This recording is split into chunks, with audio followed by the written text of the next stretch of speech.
Assalamualaikum warahmatullahi wabarakatuh. Anak-anak, jadi ini kisi-kisi yang terakhir ya. Pekan lalu kita ada pekur, jadi waktu itu Ibu tidak sempat menyampaikan, tapi ini menyambung dari pertemuan yang sebelumnya. Kalau kemarin kita hanya mencari resultan dari satu vektor, kalau ini mencari resultan dari beberapa vektor. Ini ada contohnya. Jadi rumusnya kan kemarin udah ya kita bahas. Rumusnya adalah FR, resultan vektornya sama dengan fx kuadrat ditambah fy kuadrat diakarkan. Nah ini contohnya. Kalau kemarin nih kita cuma ada satu vektor gini aja, f1 aja nih. Kalau sekarang ada beberapa vektor, di sini pakainya dua vektor. Yang pertama ada vektor 1 sama vektor 2. Vektor 1 nilainya 20, vektor 2 nilainya 5. Nah, di vektor 1 ini dia berada di sudut miring dengan sudut 60 derajat gitu. Penyelesaiannya gimana kalau ada soal begini? Yang pertama, langkah 1 seperti yang kemarin kita uraikan dulu vektornya. Vektor F1 sama F2 ini ke sumbu X dan ke sumbu Y. Misal nih, ini kan ada vektor F1.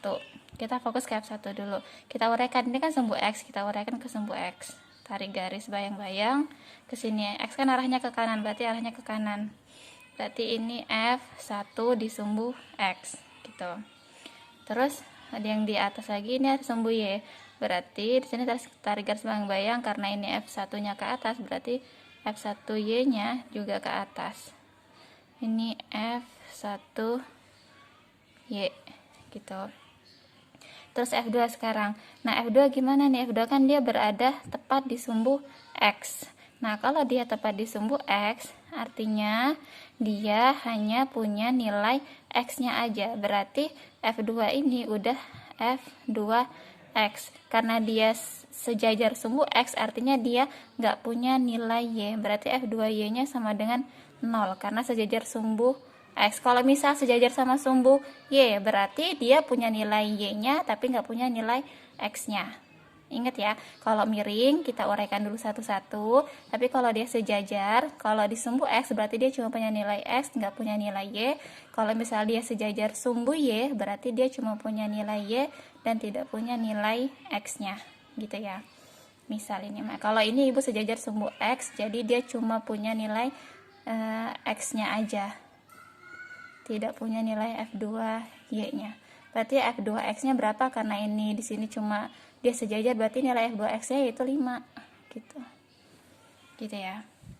Terus langkah kedua, cari nilai dari masing-masing vektor pada sumbu X dan sumbu Y. Kita cari satu-satu, berapa besar F1X-nya dan berapa besar F1Y-nya. Sama berapa besar F2. Ini udah kita dapat ya kalau yang ini mah, yang 2 mah. Sekarang cari yang satu-satu dulu.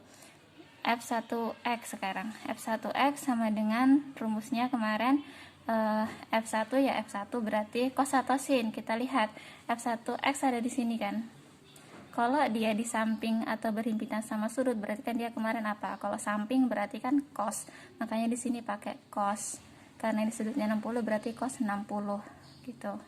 Kita masukin nilai F1-nya, di soal ada 20, berarti F1 20, cos 60 setengah, 20 kali setengah 10. Nah, sekarang perhatiin arahnya, ini kan arahnya ke kanan nih. Kalau ke kanan berarti dia nilainya positif. Ya, karena ke kanan jadi nilainya positif. Sekarang udah nih dapat F1X-nya, sekarang cari F1Y-nya. F1Y tetap F1, karena yang waktu itu Ibu sampaikan ya, kalau yang X-nya dia sudah cos berarti yang Y-nya berarti sin, dan kebalikannya, kalau misal yang X-nya dia udah sin berarti yang Y-nya dia cos, kebalikannya aja gitu.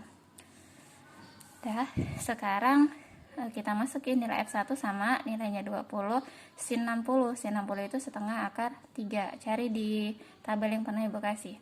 Sama dengan 20 kali setengah 10 akar 3-nya tetap. Nah, terus kita lihat arahnya. Ini arahnya kan dia ke atas. Ke atas. Kalau ke atas berarti dia nilainya positif. Jadi kalau ke atas itu nilainya positif, ke kanan juga positif, ke kiri negatif, ke bawah nilainya juga negatif. Ingat ya. Jadi kalau ke atas nilainya positif, ke kanan positif, ke kiri negatif, ke bawah negatif gitu. pakai diagram kartesius, di matematika ada. Nah, terus sekarang kita lanjut. Udah dapat nilai F1Y sama dengan 10 akar 3 karena ke atas jadi positif. Sekarang kita cari yang F2-nya, F2X. Tadi udah disampaikan ya, F2X ini sejajar sama sumbu X. Karena sejajar sama sumbu X, yang ada nilainya berapa di sini? F2-nya udah 5. Berarti kita langsung aja F2X-nya sama dengan 5. Karena dia arahnya ke kiri, berarti nilainya negatif. Nah, terus yang F2Y-nya, karena ini cuma berhimpitan atau sejajar sumbu X, berarti dia nggak punya nilai Y, makanya di sini F2Y-nya sama dengan 0 gitu. Langkah berikutnya